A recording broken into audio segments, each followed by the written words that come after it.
Hello and welcome to Alive with Amanda. Today's question for the day is, should my practice start accepting insurance?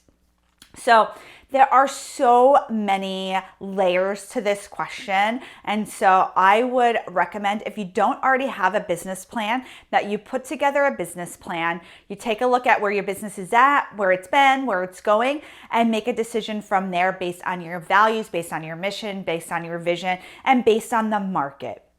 And so I am really transparent that I have always accepted insurance. I didn't do that for any philosophical reason other than where I was working, accepted insurance, and I did what they did. And I have never regretted taking insurance. I've always had an extremely full schedule. I have always had to do limited marketing. I had been able to put my time and energy into seeing clients, not having to do some of this other stuff. And then I've been able to build a very successful and profitable group practice accepting insurance, all while servicing a large part of our community. And so that is deeply important to me. As I got into this business more, and learned about who I wanted to work with, I realized that working with insurance clients is so rewarding because so many people have insurance. With the the introduction of Obamacare, everybody pretty much has insurance. Not everybody, but a lot of people, a lot more than ever before. People get it through their employers. We look at really popular employers near us. They all offer health benefits. And so even in affluent areas, most people have health insurance and want to use their health insurance. So it's just such a win-win because I get to serve my community. I get to have a full practice, even with, we have almost 40 practitioners, 5 locations, and we have a wait list because we accept insurance. And that the wait list is a good and a bad thing, but we are really able to have this really formidable business. And so you have to decide what you want to do. My thoughts is that if you have somebody helping you with your billing, a biller, an office manager, a virtual assistant, that it's really not that hard. Yes, there's insurance denials, and yes, they kick things back. But for the most part, when there's insurance denials, it's because there's something wrong with the insurance, like your client's insurance policy has lapsed. It's not because the insurance company is coming back and saying, we're not covering this.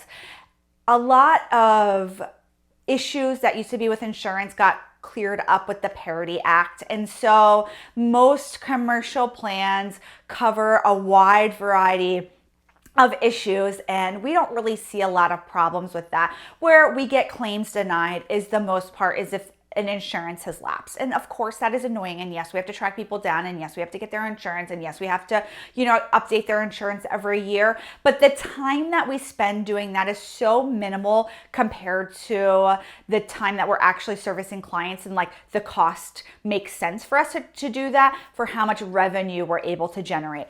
So if you are not generating enough revenue into your practice, maybe you've been in practice for 6 months, you decided not to accept insurance because somebody told you not to, or you thought about all the headaches, and you're not making as much money as you need to for your family, accepting insurance is a great way to get referrals very quickly.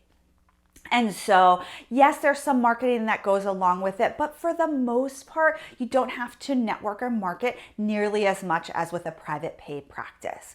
And so the thing about an insurance-based practice, and again, I've always had one, 10 years, very successful, is to have a lot of support. I've always had somebody answering my phone, and I've always had somebody doing my billing for me.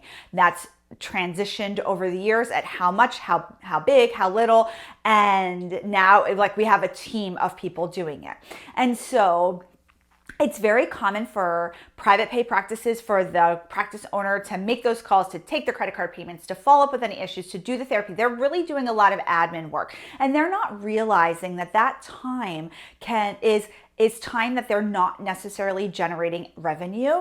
That yes, they might get $150 a session for private pay, and they might get $110 on average for insurance, but that time that they're spending doing admin work or doing marketing, there is a cost there, and there's a differentiator. So if you really want to be a clinician, you are willing to hire a biller, somebody, even if it's super part-time, taking insurance can be a really great thing for your practice.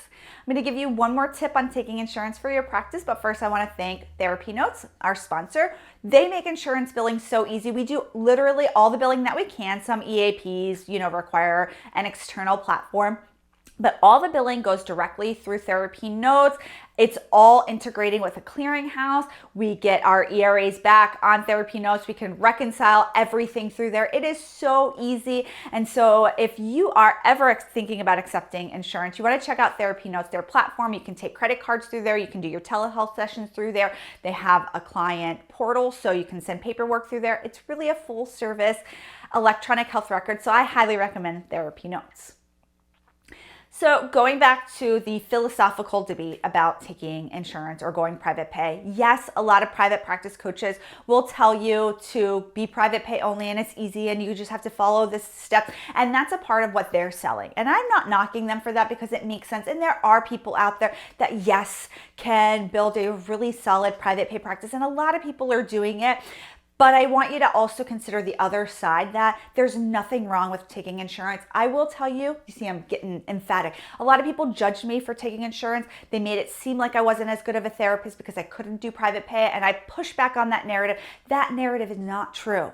If you take insurance, if you're private pay, you can be a fantastic therapist any way you slice it. I've seen not so great insurance therapists, I've seen not so great private pay therapists, I've seen a fantastic private pay, I've seen fantastic insurance. So we need to cut that narrative out, that no matter what you decide, what's right for your business, your family, yourself, that you can be really successful taking insurance. I hope this was helpful. I'll see you soon, everybody. Bye.